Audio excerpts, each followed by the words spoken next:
Okay, let's dive right into this explainer and totally reframe everything you thought you knew about the law of attraction. We're moving way past all that magical thinking and getting right into the actionable psychology of it all. For a long time, the whole idea of manifestation has been split into two super extreme camps, right? The people who think you can literally just sit on a couch, think happy thoughts, and boom, $1 million drops in your lap. And then those who think it's just complete and utter nonsense. But when we actually break down the frameworks that successful people use, we find this incredibly structured system of psychology, emotional intelligence, and action.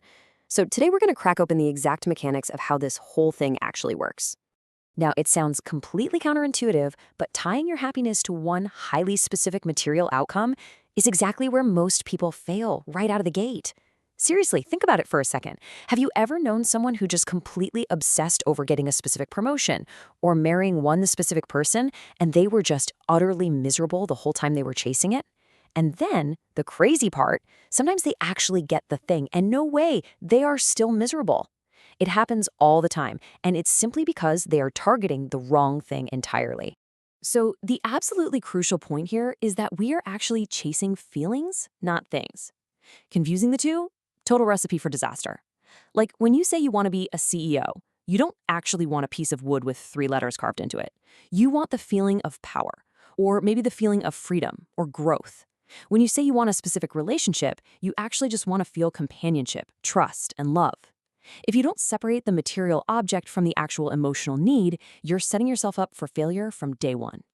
Section 1. Chasing the wrong goals, and the 10 taps analogy. Let's look at this next concept to really build our understanding of where we go wrong when setting our sights on what we want. This brilliantly illustrates how our own stubbornness completely blocks our success. Imagine you're desperately thirsty, right? And the universe has provided 10 different taps where water can flow to you. But you cross your arms and say, nope, I am only going to drink from tap number 2. Well, if tap number 2 is broken or turned off, you're going to literally dehydrate, even though taps 3, 4, and 5 are flowing perfectly fine. We do this in life all the time by hyperfixating on a rigid material goal, like a specific college or a specific partner, and just ignoring the 9 other ways we could achieve what we actually want. Now, what's really fascinating here is the massive contrast between rigid material goals that just cause a ton of anxiety and the fluid emotional goals that actually bring fulfillment. If your goal is, I absolutely must marry this specific person, you're going to be stressed out 24/7. But if you shift that goal to, I want to feel deep companionship and mutual respect, suddenly your options open way up. You're no longer forcing an outcome, you're aligning with a feeling. It gives you incredible clarity and completely removes the desperation from the whole process.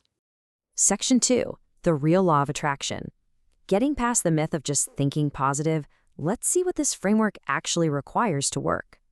The complete formula here involves feeling, thinking, believing, and acting in total harmony. If you just sit there without taking action, or you act but don't actually believe it, the whole system just breaks down. You can't just meditate on becoming a world champion and then refuse to put in the practice, right?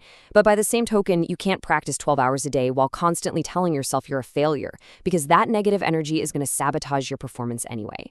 The real sweet spot is this 4-step engine. Feel the success, think the strategy, believe in the inevitability of the outcome, and then take massive action. Section 3.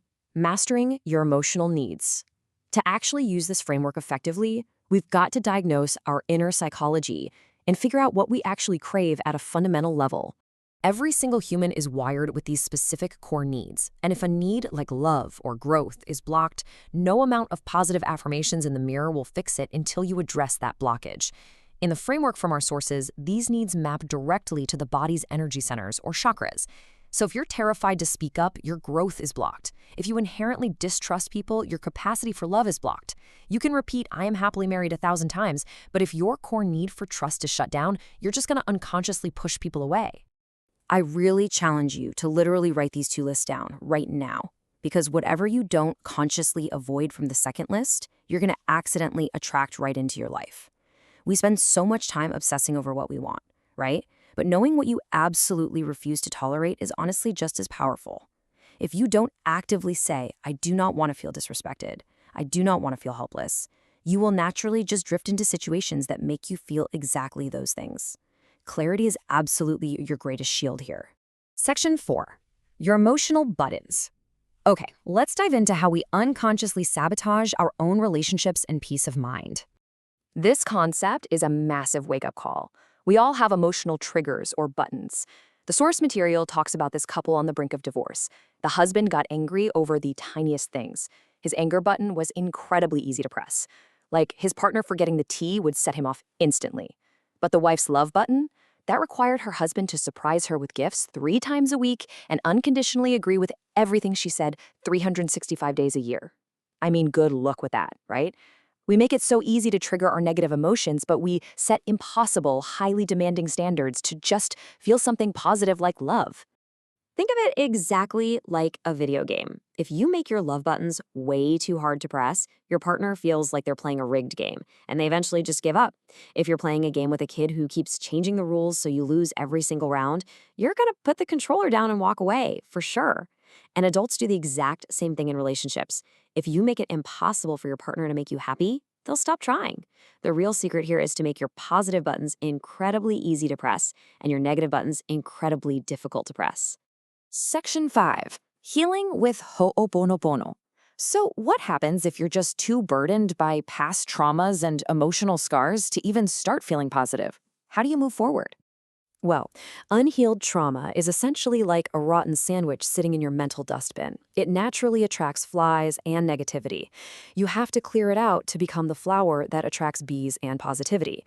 This is just basic energy. If you hold on to bitterness, resentment, and deep hurt, you're emitting a frequency that just draws in more conflict. You can't just overwrite deep trauma with a superficial positive thought.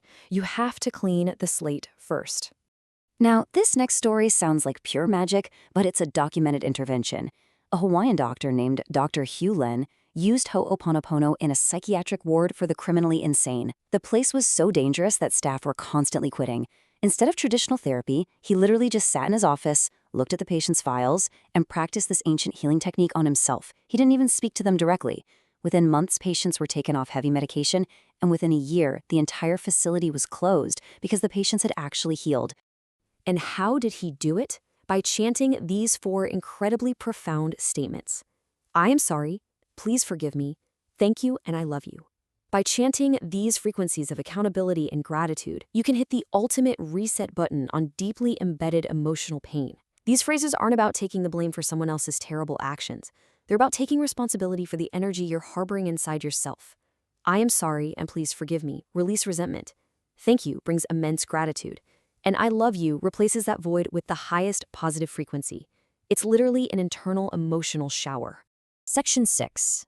The power of words. Now, if you're kind of skeptical about how chanting 4 phrases could actually change your reality, let's anchor this in a visceral scientific experiment. Enter Dr. Masaru Emoto's water experiment. There is actual biological proof that words carry measurable energetic frequencies that physically alter matter. Dr. Emoto took plain water, put it in test tubes, and taped specific words to the outside. Some had positive words, some had negative ones. He then froze the water and examined the cellular structure of the ice under a powerful microscope. The visual juxtaposition here is absolutely undeniable.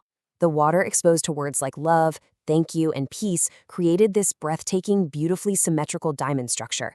But the water exposed to the word hate or disgust, it didn't form crystals at all. It created this random, ugly, muddy, gutter-like structure. The words physically restructured the molecular shape of the water itself. So the absolutely crucial point here comes down to this specific number, 70%. Your physical body is roughly 70% water. Just think about that. When you constantly say things like, I am sad or I hate this, you are directly forming a toxic cellular structure inside the 70% water of your own body. If words can literally rot rice and crack glass in a lab, just imagine the physical disease and emotional roadblocks you're manifesting inside yourself with toxic self-talk. Every single time you aggressively criticize yourself, you're projecting that hate frequency directly into the water that makes up your heart, your brain, and your cells. This is exactly where psychological distress literally becomes physical disease. So I'm going to leave you with this final thought. If your internal vocabulary is literally shaping your cellular structure right now, what are the exact words you are going to tell yourself today? The words you choose next will literally become the reality you live in.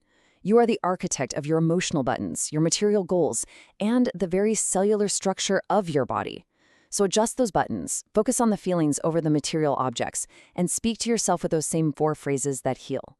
Thanks for joining me on this explainer, and I'll catch you on the next one.